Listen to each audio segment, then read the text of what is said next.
Give your whole self to the Lord. Walang bata, hindi ako naniniwala na kailangan magkaedad ka para magkaroon ka ng relationship kay God.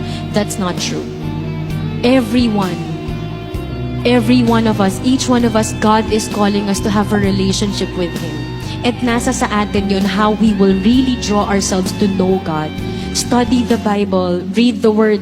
It may sound corny, guys. I get it. Corny naman ito, pa-Bible pa, praise the Lord, praise the Lord. I'm sure you hear that from your friends who aren't Christians. But you know, that's the kind of love that hindi nyo kayang ipaliwanag.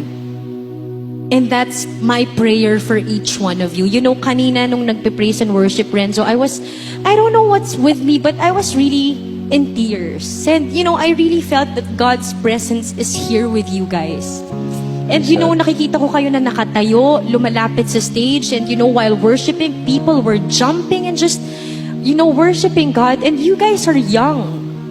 And bilang isang nanay, wala nang masasarap pang makita na ang mga anak nila lumalapit sa Diyos. Because me, my sons, I don't have dreams for them. I don't dream for them to be rich. Hindi ko pinapangarap na maging maganda ang buhay nila. Ang pangarap ko lang, ang dasal ko lang makilala nila ang Diyos.